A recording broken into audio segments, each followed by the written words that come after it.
አማራ እዚህ ፕሮግራሙ ላይ ማየት እንችላለን። በባህል በጥበብ በመናምን ሁሉ ነገር ያማራ ነው። ታሪኩ ያማራ ነው። ባህሉ ያማራ ነው። ኖ እንደዛ አይደለም። እንዴት እና እንደዛ ስላልሆነ ማንበብ ትችላለህ። አማራ እንደማናቸው የኢትዮጵያ ህዝብ የጥበብ ባለቤት ነው። የረጅም ዘመን እንደማንኛውም የኢትዮጵያ ህዝብ አይልም። እንደማንኛውም የኢትዮጵያ ህዝብ ግድ እኮ መባል የለበትም። አማራ ነው ማለት ሌላው አይደለም ማለት ነው። ባለቤቱ ነው። የታሪኩ ባለቤት አማራ ነው። የጦርነቱ የጀግንነቱ የአርበኝነቱ ምን የሚያከራክር አማራ ጀግና ነው ብሎ መሄድና ከሁሉ በላይ ግን የሁሉንም ተሳትፎ ደግሞ ዋጋ ሳይሰጡ አውዱን መረዳት አለብህ። የፖለቲካውን አውድ የምንናገርበትን ስለ አማራ ህዝብ ነው እየተናገረን ያለ ነው። እንደገና ፓርቲ ነኝ ትላላችሁ። ቬሪ ጉድ። ሁለቱም አብረው ስለሚሄዱና አብን ይሄንን የሚያስኬድ ብቸኛ ስለዚህ በኢትዮጵያዊነት ሽፋን አህዳይነትን ለማራመድ አህዳይነት የኛ ጽንሰ ሐሳብ አይደለም። ጽንፈኛው ሀገር ለማበላሸት ሀገር ለማፍረስ የሚንቀሳቀሱ የፖለቲካ ኃይል ሁሉ ከሰርጎ መግባት ጀምሮ ስም ከማጥፋት ጀምሮ ይሄ አንድ ዋና ስምሪት ነው። የአማራን ህዝብ በዚያ ዛሬም እንዴት ስለ ህወሓት ታወራላችሁ? ህወሓት ወርቋል ብላችሁ ዛሬም በምርጫ ትርክትና የምርጫ እንቅስቃሴያችሁ ላይ ዛሬም ስለ ህወሓት ነው የምትናገሩት። በሀገር ህልውና ላይ ደግሞ አደጋ ናቸው ከሚባሉት ፓርቲዎች ወይም ደግሞ አጠቃላይ እንግዲህ ስጋት አለን የሚሉ አካላት የበዙበት ቢኖሩ ጣታቸውን እየቀሰሩበት ያሉ አካላት ቢኖሩ አብን ነው። እንዲያውም ምናልባት ታስታውሱ እንደሆነ የዚህ የለውጥ ዋዜማ አካባቢ በኢህአዴግ ጊዜ ይመስለኛል የኢህአዴግ አንዱ ስራ አስፈጻሚ አባል የነበሩት አቶ በረከት ስምኦን የዚች ሀገር የህልውና አደጋ ወይም ደግሞ የዚች ሀገር ቀውስ ምንጩ ከዚህ ክልል ነው፣ ተረጋጉ ወጣቶች አካሄዳቸው የሚል ነገር አስተያየት ሰጥተዋል። በሌላ በኩል አብንን ራሱ አቶ በረከት ናቸው ያቋቋሙት የሚል ነገር አለ።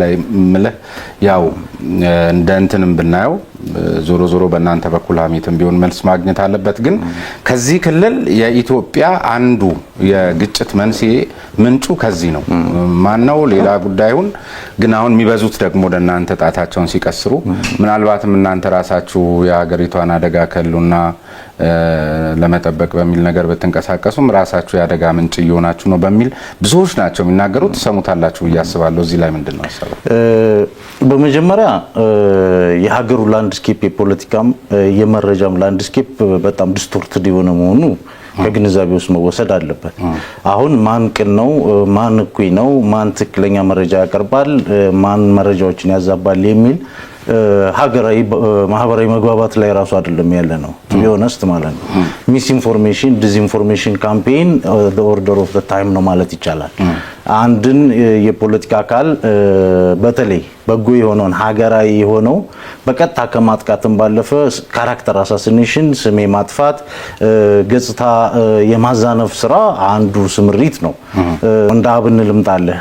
እኛ እንደ አብን ስንደራጅ የአማራ ህዝብ በፖለቲካ ፍረጃ ሰለባ ተደርጎ ያልነበረውንና ያልሆነውን ፍረጃ ሰለባ ሆኖ በርካታ ጥቃቶች ደርሰውበታል። ይሄ ልዩ ጥቃት ስለተከፈተበት ልዩ የመከላከል ማዕቀፍ ያስፈልገዋል። ስለዚህ የመከላከል ማዕቀፉም እኮ ያው ፍረጃ ነው። እናንተም ይሄን ሲያረጉ ነበር የሚል ነው። ፍረጃ ሳይሆን መመከት ነው። መመከት አይደለም። ከረር ባለ ቋንቋ እንዲያውም በጣም ጥግ ድረስ ሄደ ጠርዘኝነት። ለምሳሌ በምን ማኒፌስት ያደረገ ወይ ኮሱን ልገልጽ ነው። ከዚህ በፊት እዚህ ከአብን ጋር አንድ ጊዜ ቃለ ምልልስ አድርጌያለሁ።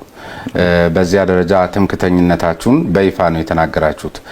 ትምክተኝነት ደግሞ በጣም ዋጋ ሊያስከፍል የሚችል በታሪክም እንደምታውቀው የአንደኛውና የሁለተኛው ዓለም ጦርነት መነሻ ከነበሩ ምክንያቶችም አንዱ ነው።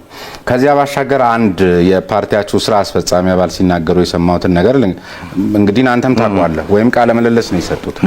የህወሓትን ምልክት መጠቀም አይደለም ስሙን መጥራት በወንጀለኝነት የሚያስጠይቅ ስርዓት እንገነባለን የሚል ነገር ነው። ለምን ህወሓት የትግራይ ህዝብ ሰው እዛኛው ህዝብ መሀል ሄዳችሁ እኛ ያዘዝንልህን ማለት ከዚህ በላይ ጽንፈኝነት አለ ወይ? በጣም ጥሩ። አሁን እኮ ይሄ ነው ችግሩ። ዋናው የፖለቲካል ኦሪየንቴሽኑ ችግር ነው። አሁን በሀገራዊነት ደረጃ አንደኛ ጽንሰ ሐሳቦች ለፖለቲካ ፕሮፓጋንዳና ፍጆታ ይፈበረካሉ። ትርጉማቸው እና ይዘታቸው ምን እንደሆነ አይታወቅም።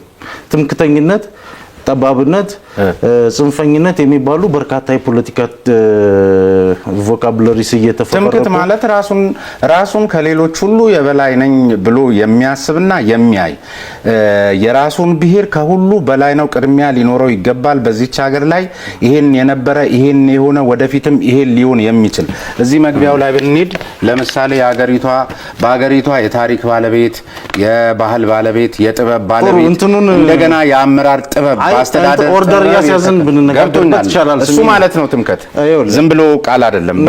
ትምክህት የሚለው ቃል በሱኛው የሚለው ቃል እኔ እንደ ሎየርም እኮ ነው ማናገር ምንድነው ኦብጀክቲቭ ስታንዳርድ ሊሆነው ይገባል። አንተ አሁን ይሄ ማለት ይሄ ነው ስትል ሪፈረንስ ራሱ የለህም ለምሳሌ ማለት ነው። ትምክህት የመጣ ትምክህት አሁን የአማራ ህዝብ አሁን ለምሳሌ ልንገርህ ከቃሉ ጋር አንድ ነገር ልንገርህ ይሄ አሁን አዲስ የተጀመረ አይደለም። ለማሸማቀቅ ከተፈበረከ የረጅም ዘመን ቮካቡላሪ መሆኑን መጀመሪያ ላስቀምጥልህ በታሪክ 19 ቮካቡላሪውን ኮንሰፕቱ ላይ አይደለም። ኮንሰፕቱ አመጣጡ ራሱ እኮ ፖለቲካሊ ፋብሪኬትድ የተደረገ ነው የፖለቲካ ሜሴጅ ለማስተላለፍ ዝም ብሎ እኮ ያረፍተ ነገር የቃል መደርደርን ጉዳይ እኮ ስላልሆነ ነው። 1969 ዓመተ ምህረት የትግል ጥሪ በሚል መጽሔት ህወሓት ያዘጋጀው በነበረው መጽሔት የኦሮሞ ህዝብን ትግል በሚመለከት ያዘጋጀው ሰነድ ላይ የአማራ ፖለቲከኞች በአጠቃላይ ትምክህተኞች ናቸው፣ በአንድነት ድርጅት ውስጥ ራሱ ሲገቡ አላማቸው የጠባብ የአማራ ህዝብ የበላይነት ፖለቲካን ለማራመድ የሚሰሩ ናቸው የሚል ሐሳብ ያለው ምን ማለት ነው? እንዴት አንድ ህዝብ በዚህ ደረጃ ይፈረጃል? ከዛ የሚወጣው ሁሉ ሰው እንዴት በዚህ ሌቭል ሊፈረጅ ይችላል? ፈራጁ ብቻ ነው ትምክህተኛው የሚጥላቻ። አሁን እኔ እኮ ጥያቄ ህዝቡን አይደል እያልኩ ያለው ስለ አማራ ህዝብ አይደለም። አብን ትምክህተኛ ነው አይደለም? ትምክህተኛ ነኝ ብለዋል። እዚህ ትምክህተኛ ነኝ ሲል በወቅቱ የህዝብ ግንኙነት ኃላፊ የነበረው ትምክህተኛ ነኝ ነው። ያ እኔ አሁን የትምክህት ኮንሰፕት ራሱን የትምክህት እንትኑን እንቱ ይሄ ህወሓት ፈበረከው ማን ፈበረከው ትምክህተኛ የሚለውን እንቱና